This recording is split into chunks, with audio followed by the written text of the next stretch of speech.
Welcome to this tutorial in which I'm going to give you a chance to practice some questions on negative exponents. So you might like to pause, have a go at the questions and then come back to see how you've done. The first one is asking us to evaluate, and the rule is given at the top. A to the power of negative n is 1 over a to the power of n. So the first one is quite straightforward. Since it says evaluate, you must write the exact value, and you'll see what I mean in a minute. So this is 1 over 2 to the power of 1. We don't bother putting the 1 in.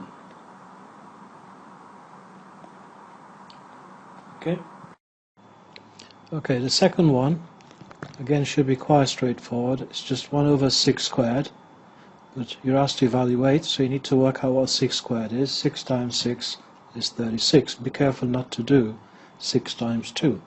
So that's the answer.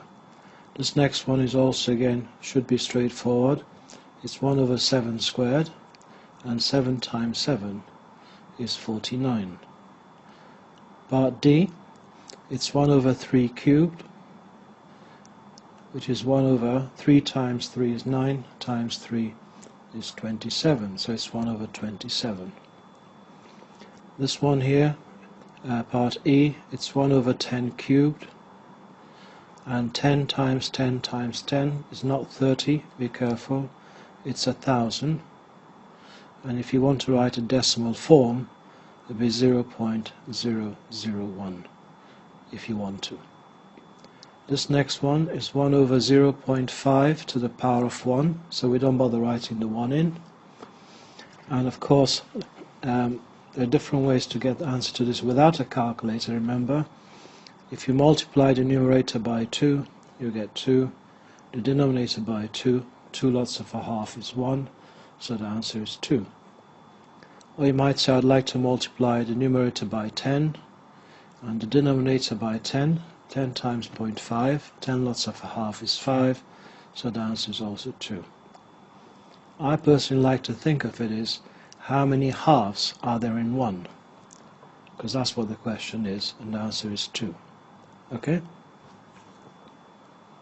This next one, it's 1 over negative 2 to the power of 1. We don't bother with the 1, and of course the better form is negative a half. Okay? This one is 1 over negative 2 to the power of 3, and if you multiply negative 2 by negative 2 by negative 2, what do you get? You get negative 8. Two negatives make a positive. Positive times negative is negative. So it's negative 8.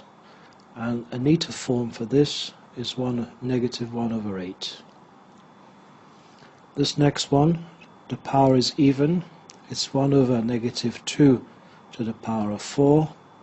So if there are 4 negatives multiplied together, we would get a positive, and 2 times 2 is 4 times 2 is 8 times 2 is 16. So the answer is 1 over 16. Okay, so far, how are you doing? This one is 1 over 1 to the power of n, and if you raise 1 to any power, you get 1. So it's 1 over 1, which is 1. Well, I hope you've done well on this section.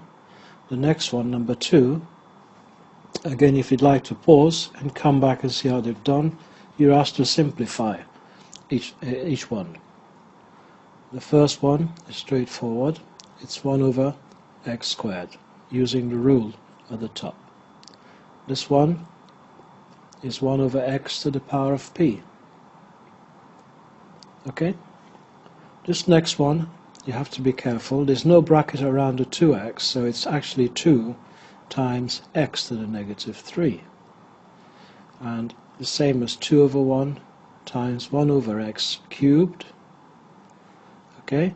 So the final answer is 2 times 1 is 2, 1 times x cubed is x cubed, and that's the answer. Part D is very similar to C, with letters.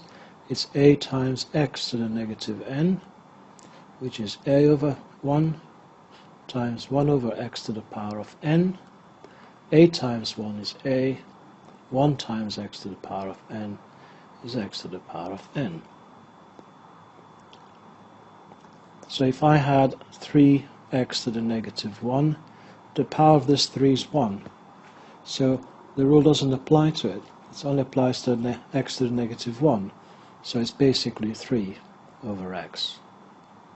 That's what we're trying to do there. This next one is simply 1 over x to the power of 3p. Okay? This next one, f, you're raising an exponent to an exponent. So if you go back to the tutorial where I did that, you'll see that you have to multiply the powers together. 2 times negative 1 is negative 2. Now it's easy to write down. It's 1 over a squared. Okay? Same thing here. Multiply the powers, you get a negative 2, which is 1 over x squared. This one here, it's 1 over 2x cubed y to the power of 3. Now again, from the rule of raising a power to a power, remember that's 2 to the 1, so it's not 2 times 3, it's 2 to the power of 1 times 3, which is 3. X to the power of 3 times 3 is 9. That's the power of 1. 1 times 3 is 3. Now the final answer is 1 over 8 for the 2 cubed, x to the power of 9, y cubed. Okay?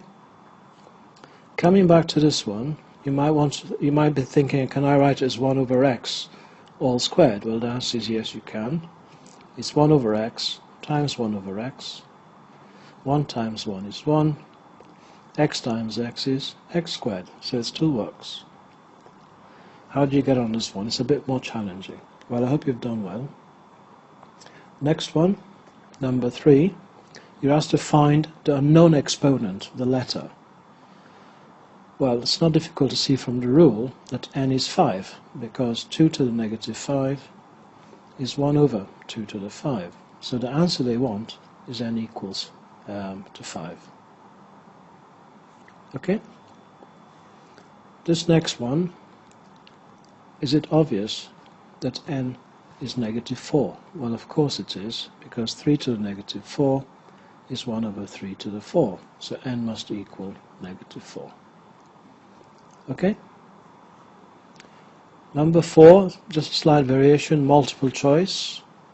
1 over 5 to the power of 4, which is the correct answer there? What I'd like to think of it as 1 over 5 to the 4 is the same as 5 to the 0 over 5 to the power of 4. Remember the zero exponent tutorial?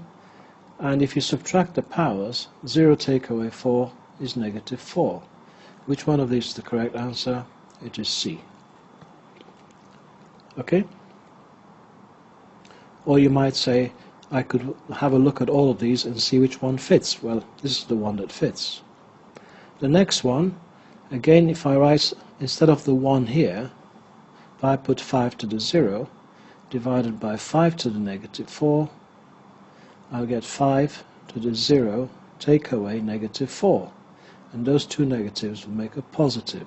So it's 5 to the power of 4. It's up to you really how you go about doing it, but the answer is B.